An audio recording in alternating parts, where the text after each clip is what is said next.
Gumawa na naman ako ng pandesal pero ngayon with ube flavor na magugustuhan kaya ito ng aking asawa. Mahirap maghanap ng ube flavor dito sa Germany. Mabuti na lang mayroong nagpadala sa akin nito. Ingredients at measurement ay katulad pa din nung unang na-i-upload ko. Nagpainit lang ako ng 1 cup ng whole milk. Importante yan para ma-activate or gigising itong ating yeast. For the yeast naman, pareho lang din yung ginamit ko. 2 and 1/4 teaspoon ng dry yeast. Tapos 1/4 cup ng sugar. 1/4 cup din ng melted butter, isang itlog, and 1 teaspoon ng salt. Dito ko na nga lang hinalo yung ube flavor sa wet ingredients dahil mahihirapan tayo kung mamaya pa natin ito ilagay. Hindi ko alam kung ano yung measurement na nilagay ko pero parang 1 teaspoon kaya hindi masyadong ma-purple itong aking pandesal. Sa flour naman ay use 3 and 1/4 cup. Mamit pala ako ng bread flour ha. Dito sa Germany, type 550. Kasi talaga yung resulta kapag bread flour yung gagamitin mo. Bago ko pala ito minasa ay pinarest ko muna ito ng 20 minutes. Napaka-importante na hindi mo mamadaliin itong iyong dough para ang resulta ay hindi magiging bato sa tigas. And then, imasa mo lang ito ng mga 3 to 5 minutes para din hindi kayo mahirapan. Pwede kayong gumamit ng mixer. Ito kasi masakit sa kamay. Pero kahit tapulan man ko mag-set up sa mixer, labi na pagkahumandag hang hugason mo nang gimano-mano na lang dyan na ako. So, after mong mamasa yung dough, rest mo na naman ng 1 hour at mahigit pa hanggang magdoble na yung size ng iyong dough. Kapag ganito na yung itsura, pwede mo na yung simulan na hati-hatiin. Nakapag-upload na pala ako ng ingredients nitong aking pandesal at kung paano ko ito ginawa. Ngayon naman, dinagdagan ko lang ng ube flavor. Simula nga nung gumawa ako dito, ay naku, paulit-ulit na itong inire-request ng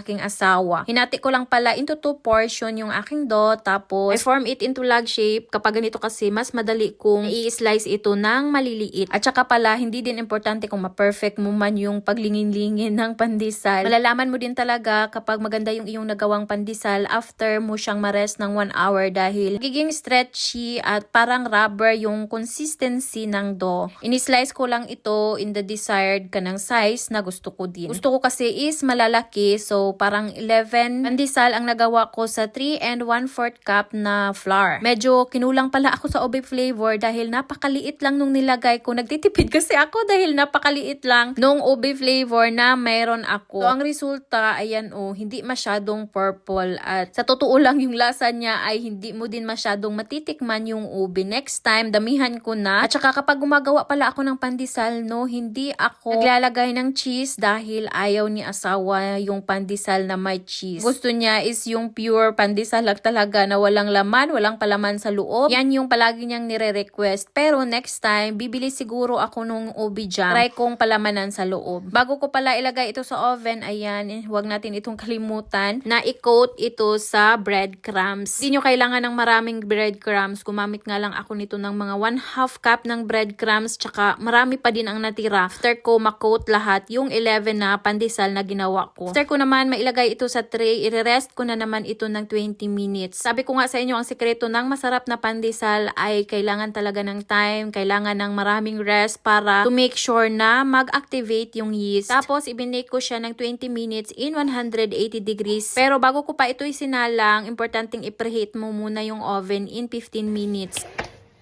It's purple. Yun, nice niso. Nicht so. Aber?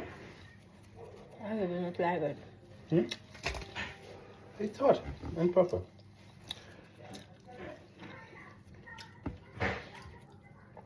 Just the same.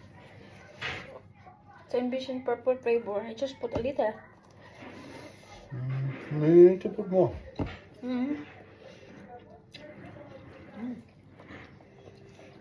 Okay. No really ube flavor. Ayun nga, dahil maliit lang yung ube flavor na nilagay ko, parang hindi mo din siya malasahan. Medyo nag-purple lang yung kanyang kulay. Hindi ko din masasabi kung nagustuhan ba ni asawa yung may ube flavor dahil yung lasa ay katulad pa din nung walang ube flavor. Pero at the same time, masarap pa din siya. Very soft. And it will last ng ilang araw. Pero sa amin, hindi ito naaabutan ng 3 araw. Nauubos ito kaagad namin. Sobrang soft niya. Yan,